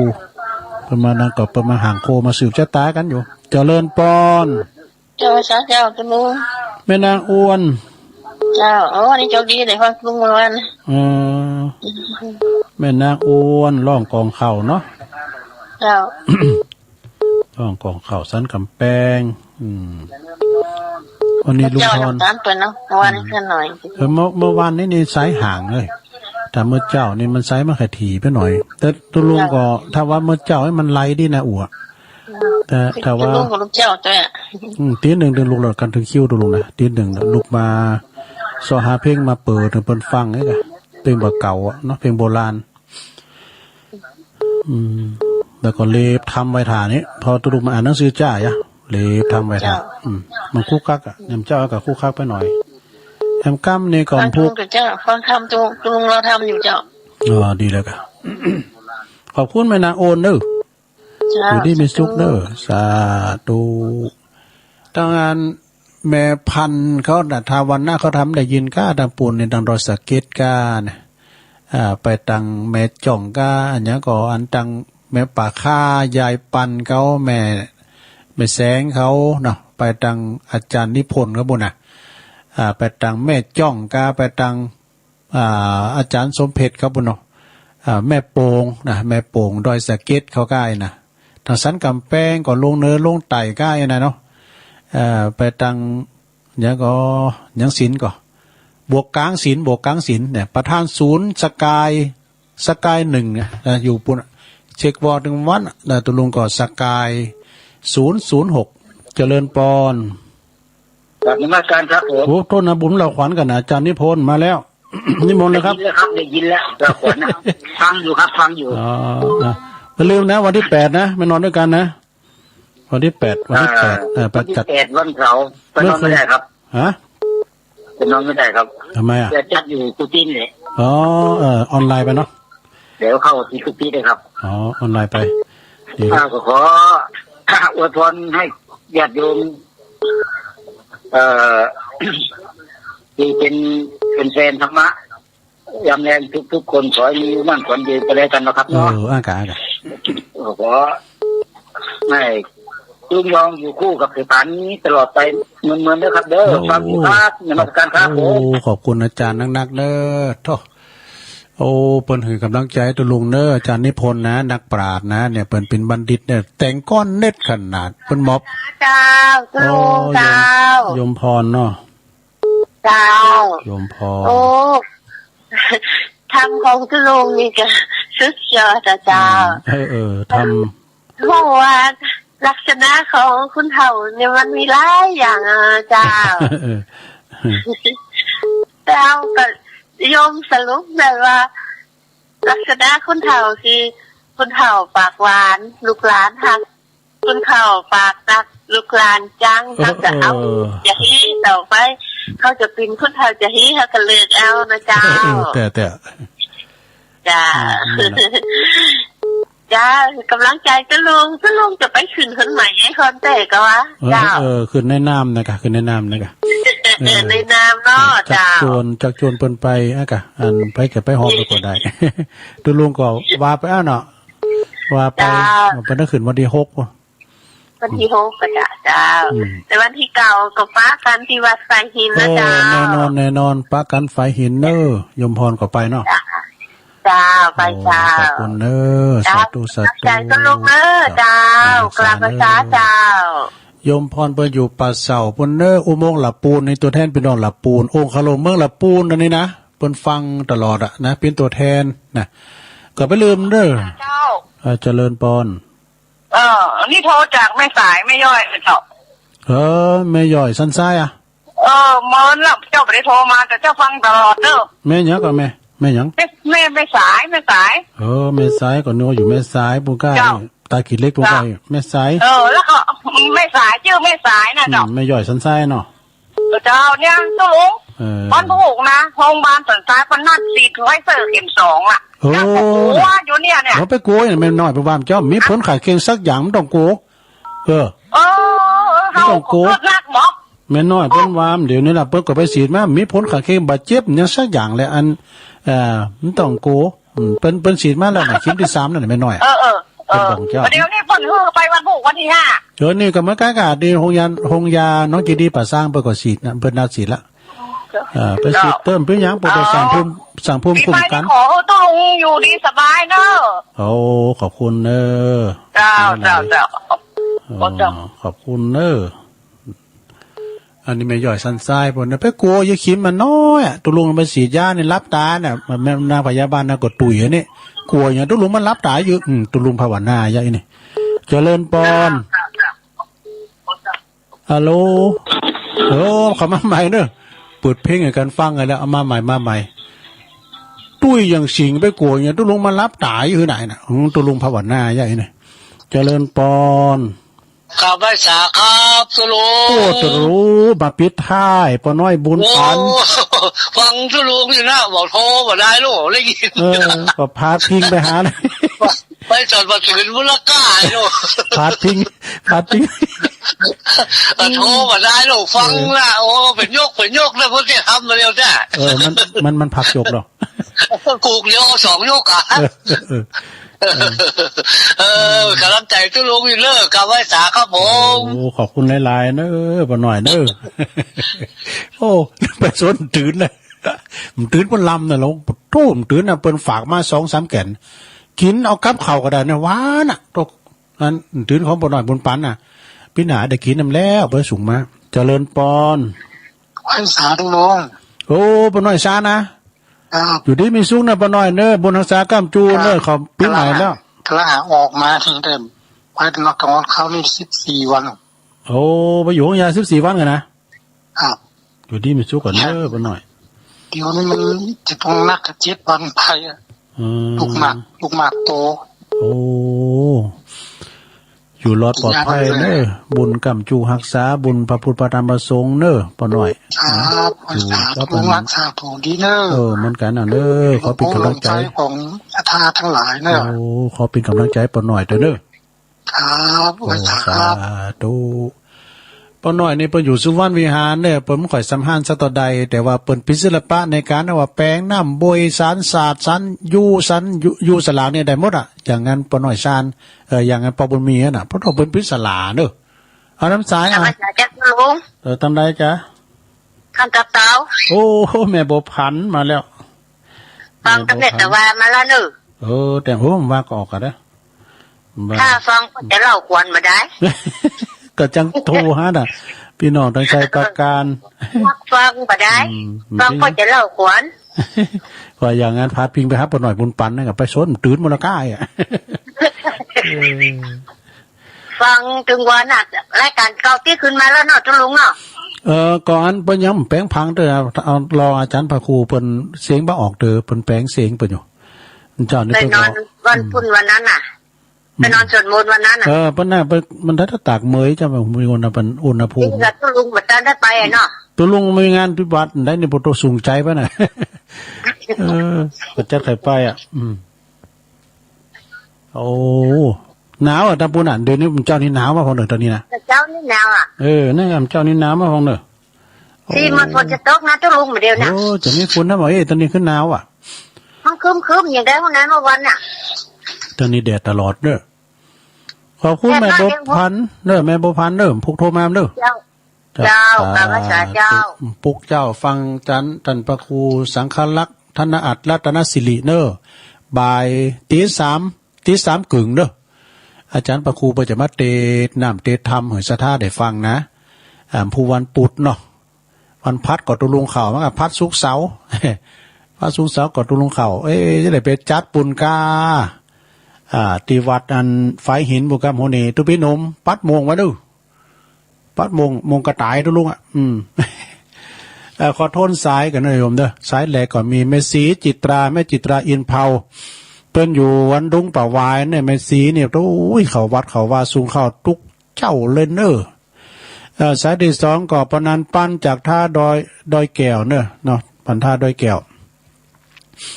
สายที่3ก่อนน้องเจเนอะดีเจก็เดี๋ยวเพิ่นก็จะเอาสามเณรเอาหลักมาละสายที่4ก็แม่โบคลี่โคงเป้าเนอะ11หมู่11นะแม่โบคลี่สายที่5ก็แม่อมรทาดอยครั่งสายที่6ก็ปีนั้นปึ้งสารปีสายที่7ก็แม่แสงเพ็ญส่วนบุญน่ะสันทรายนะแม่แสงเพ็ญ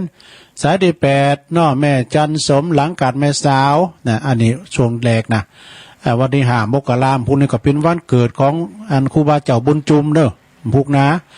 สายตีเก่าช่วง2นี่ก่อนสามเณรเอาหลักปัญญนันผู้เปิดก็จะไปประชุมเนอะพี่น้องตั้งบ้านป่าแงะนะถาพอเนอะเพื่อขหารพเนรหลักกันนะผู้เปิดก็ไปเพื่อไปเจ้าหน่อยสายที่10ก็แม่มนพุทธนิมิตเนอะสายที่11ก็บเนอะอันนี้ก็แม่เสียวบัวบุญป่าล้านตะบุญสันทรายหลงสายที่12ก็ยายพรร้องวัวแดงเจ้าภาพใหญ่ สายที่13ก็แม่กันธนีดงหลายหน้าเนอะสายที่14ก็ยายน้อยแม่น้อยการนัดเพิ่นมาบอกว่าฉีดไฟเซอร์เนี่ยมันจะเจ็บมีผลข้างเคียงสักอย่างมันต้องกลัวนะลงเด้อปากันไปเดี๋ยวแม่น้อยเพิ่นฉีดเข็ม3แล้วสายที่15แม่ครูฟองจันเขียวหน่อเมืองบ้านดอยน้อยเนอะตีนดอยนี่นะฟังพินประจำขอบคุณแม่ครูเนอะสายที่16ก็แม่นางอ้วนร้องกองเข่าสันกำแพงเนอะสายที่17สายบุญเนอะ อาจารย์นิพนธ์วัดพระธาตุดอยสะเก็ดเนอไหวสานะครับเนอสายที่18โยมพรจากป่าเศร้าอุโมงค์เนออันตัวแทนพี่น้องละปูนสายที่19แม่สายจือเป็นแม่สายน่ะแต่เปิ้นอยู่ปุ่นแม่ย่อยสันทรายเนี่ยฉียาก็กูเอาไปกูเนอขีมันน้อยไปกูมั้ยยังสายที่20ก็ปอน้อยบุญพันมานครเสาหินเนอขอบคุณปอน้อยเนอนบุญดาวขวัญแบบก็นึกว่าเพิ่นไปสวนตื่นไงสายที่21ก็ปอน้อยชาญสุวรรณวิหารขอเป็นกำลังใจเนอปอน้อยเนออยู่ดีมีสุขเนอบุญกำจูรักษาปอน้อยแล้วก็สายที่แม่สายสุดท้ายแม่บัวผันจากถ้ำตับเต่าเนอขอบคุณกูเสงกูสายเนอตุลุงนำรายการจากราชดาไปก่อนเนออยู่ดีมีสุขเหมือนกันจุคนจุตาเนอเจริญพรอายุวันโนสุข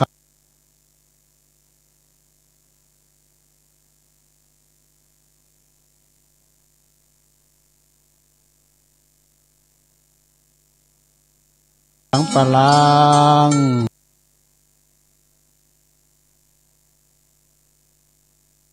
ข้ามดงพงไพรมหาสาม